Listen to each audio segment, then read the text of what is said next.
Meghan Chayka is with us. She's been with us on many a game night so far this year, and we're diving in on hockey and non-hockey today with Meghan from Stathletes. Hi, Meghan. How are you? Great. How are you? We're really You've good. been to Primanti's in Pittsburgh, right? Have you been to that? Oh my goodness, Duffer loves it. There we go. On the list. On the list. Okay, this is a growing list. Now, when you are traveling, yes. what's your go-to food type in every big city? That's a good question. I mean, I'm actually currently traveling. So I'm in Calgary. I'm at the USA CHL Prospects Challenge. I'm actually going to Lethbridge this afternoon. The second game's tonight. Mm-hmm. If I'm in Calgary, you have to go for Alberta beef. I think the same in Edmonton, right? So I'm always looking for steakhouses. Vancouver sushi. Toronto, I feel like there's a little bit of everything. Toronto, Buffalo, wings, maybe. Montreal. I mean, Montreal's one of the best. I think it has the #1 rated restaurant in North America right now, if I'm not mistaken. Oh, wow. That Le Lapin, or is it like being like little bunny, little rabbit? Le Lapin, the rabbit. Yes.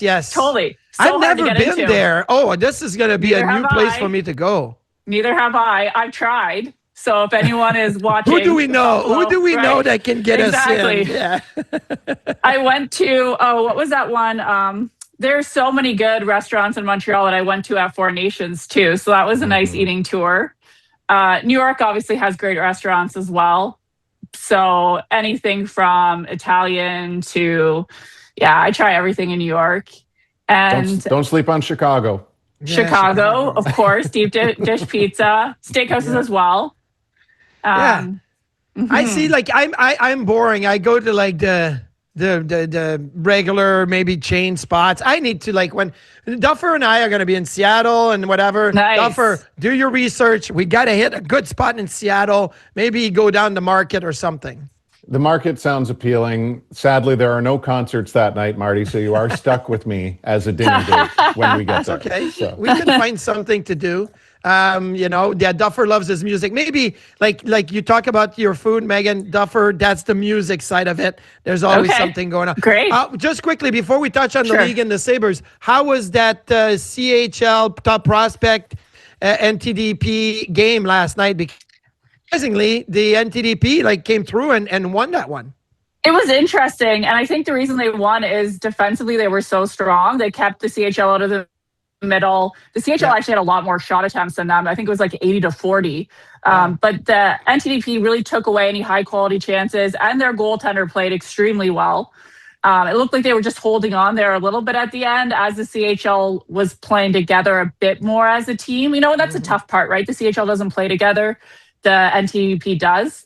So there was some learning curve, let's say, for the CHL settling in, but you can't give anything, take anything away from USA. They played an extremely well defensively structured. There were no breakdowns when there were. They knew who had coverage, and it seemed like the CHL was scrambling a little bit, right, when they would lose grasp of the game. And there was a lot of transitional neutral zone breakdowns for the CHL that led in the back of the net, unfortunately. Yep. Or fortunately. Yeah, exactly. Yeah. So, Meghan, instinctively, based on your ongoing research, we're a quarter of the way into the season. So just instinctively, when you see Buffalo at Pittsburgh tonight, what are you thinking without diving into all the numbers that you crunch? Just on the surface, what are you thinking of? On the surface, I'm looking at special teams. So Pittsburgh has the best power play. Sabres have the best penalty kill. So I love that matchup, and I hope that they'll neutralize each other. Mm-hmm. But then also, you want to see a bit more out of Sidney Crosby. I think that's what everyone wants to see in this sort of, last few years he's playing. 86 career points against Buffalo. So I'm assuming that he has a big game. And Sid the Kid, it doesn't seem like he's slowing down, right? He's kind of this ageless wonder that is very efficient, right? He can win battles. He's behind the net all the time, makes great passes, plays, shows up on the scoreboard. I think they've been 47-19-6 versus the Sabres. So it's tough with Pittsburgh. They on paper, they look like an aging core and have had struggles. But Erik Karlsson early in the season said that our coach doesn't demand anything more than what we're good at. Mm-hmm. And I think that's sort of the framework that I'd see them rolling in to the Sabres is you have to expect them playing to their strengths. So if you can neutralize that and score off the rush, get some net run presence, get, a bit of those easy goals for the Sabres, you have a good chance. But there's always that Sidney Crosby sort of looming behind the net. Yeah, Sid the kid. I could never stop him. It was so frustrating. So maybe that's why he felt confidence against the Sabres, because I fueled his confidence early in his career. There you go. It's your maybe fault. that was the problem. But Tage Thompson has a 6-game goal streak going on, looking for 7. We saw Jason Robertson last night get to 7, and he's hot, maybe playing his way onto an Olympic team. Do you think Tage is maybe gathering some of that momentum, maybe for Team USA as well? I think he should, especially with how hard of a shot he has. He gives him a lot more optionality. I was actually shocked that he didn't make the 4 Nations. And I think that's a bit of do you pick the player or a team, right? I think sometimes people are clouded in their decisions based on the success of teams versus the style of players and who will actually help push them forward. There's actually only been 2 Sabres that have had 5-game goal streaks, and Tage is now one of them. Do you know who the other one is, Marty? Like on the team right now? Correct. Or no, his all time. Well, we talked about it the other day, but recently was Pominville at a 6-game, I believe, right? Was that? Well, 2. So Tage has had 2 now. He had one in 2 of them, April. okay. Oh, the multiple, yes. Multiple. Correct. Okay. Yes. Man, Duffer, you quizzed me the other day, but we didn't talk about multiple 6-gamers. Oh, no. No, we didn't. I would go with Perot. Shatan. Yeah. Oh, So Miro. Okay, Yeah. Miro was one of those guys that had he had what 7-gamer 8. or So 8. it's Miro and McGillney and Felino have 8 gamers. But the fact that Miro, to your point, Megan, had 2 of them, a 6 and an 8 is remarkable. And it's funny because it does. Wow. It when you say that, Megan, it draws everybody back into that era where everyone talked about Hasek and almost nobody else on the team. Right. And yet every year there was one guy who was a little further ahead on the scoring list, but never enough seemingly to be among the league leaders. And it was always Miro Shatan. So it is kind of crazy how that comes around at a time like this. Now, we wanted to do this He did win a cup, Miro. He won a cup. There you go. Yeah, exactly. We wanted to dive in, Megan, with you just on, like, obviously you project all of this numerically, statistically, almost organically, like it just comes off the tongue so easily and efficiently for you. We want to know, like, where did this all begin? Like, when did you dive in and have this love for all of this that is now like a big part of your day-to-day career? That's a great question. I don't think it happened overnight. I mean, people always like to think success is sort of immediate for people. For me, I was always playing sports growing up, knew a lot about baseball specifically. So when I looked at hockey, there wasn't a lot of data. I didn't really understand how they quantified the game. My brother was, playing AAA. He was coached with people like Ted Nolan and played with Jordan Nolan growing up in the St. Catharines area. So there was, 4 a.m. wake ups, and I was always my dad sometimes coached too. So always part of the process of hockey and preparation. And was in university, did a lot of like quantitative subjects and doing a lot of modeling and that sort of stuff in the background too with, math and stats. So it was just sort of a natural, like, why can't people quantify hockey better? And then dipping more into like the software of why now can we not scale it? So not just do a player or a team, but do an entire league. So we work with the NHL. We do every game every night, AHL, ECHL, CHL, which is why I'm out here doing some of that stat breakdowns and thinking about hockey as a whole, providing better, more transparent data so that people can really understand what makes some of the players so great that don't just end up on the box score, right? Like, what's a good shutdown defenseman? Why is that goaltender so magnificent on some plays, but then lets in others? So kind of like the strengths and weaknesses, and also just like the dynamic of the game, like how you can win better.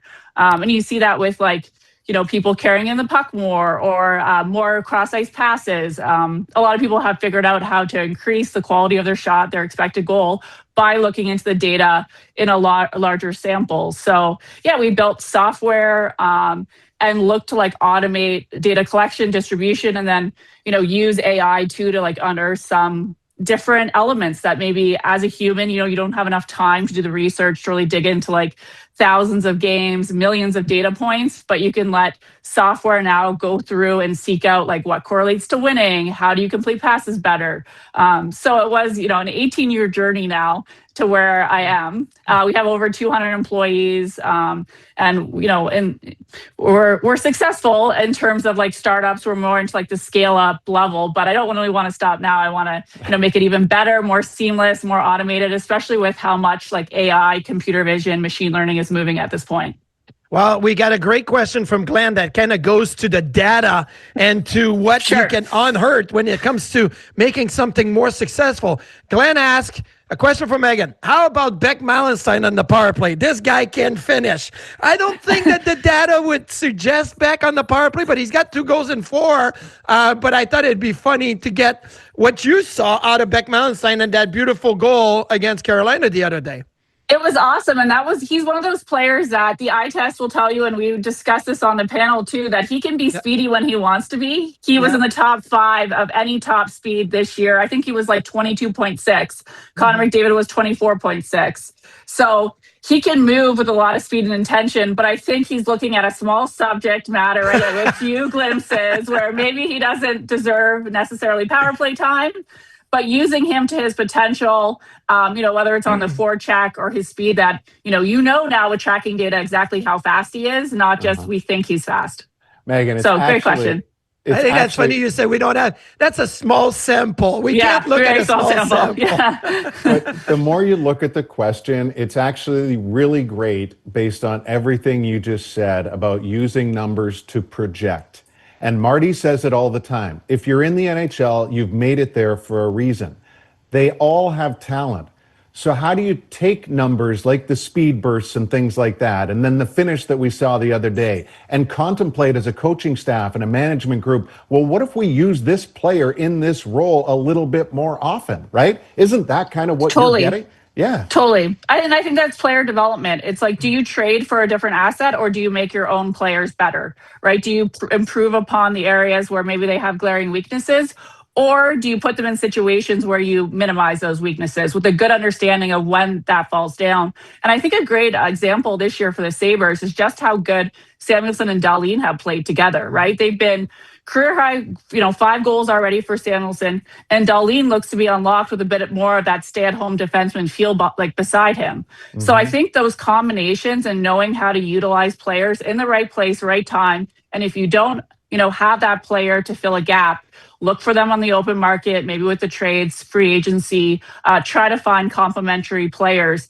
In what a salary cap era, that's hard, right? We even see the Edmonton Oilers who went back-to-back Stanley Cup finals now sitting outside the playoffs. So there's no certainty of how good or bad your team will be. And there's such small margins that I think you want to use data to really inform what you can make the best roster construction and how you best win as a crew. Because there's no easy answers. And these players all age, they all get injured. Everyone deals with the same problems in the NHL. So that the faster you can figure out the best answer for your team, I think the better off you'll be. What do you say to someone, and I say that sometimes, especially when I look at goaltenders, say, he just looks good. And you're like, okay, but it just looks good is not quantifying to anything. But I'll say that sometimes, he just looks good. Like Tage at center right now, he just looks good. Do you say, okay, let's go to the data, or do you still think the eye test sometimes helps leading you in a certain way? Well, I think the eye test definitely helps you dig into why he looks good, right? Is he scoring off the rush? Is he using his size? Is it his, are they not giving him his slap shot anymore? So he has a bit more time and space closer into the net. So I think you can always go a bit further and push as to why. So I always ask coaches, well, why do you feel that way? Or what's important about his game that you want to look at more? Yeah. And I would dig into that area. But I will say if there's results, that's the end goal. So if you're winning, you're scoring goals. Sometimes it doesn't matter how sloppily you get there, and some players look worse than others doing it. I'm okay with that too if the puck ends up in the back of the net and there's not a lot of shots on my net that are high quality. Meghan, terrific insight today. We look forward to seeing you on game night real soon. I will see you on Friday.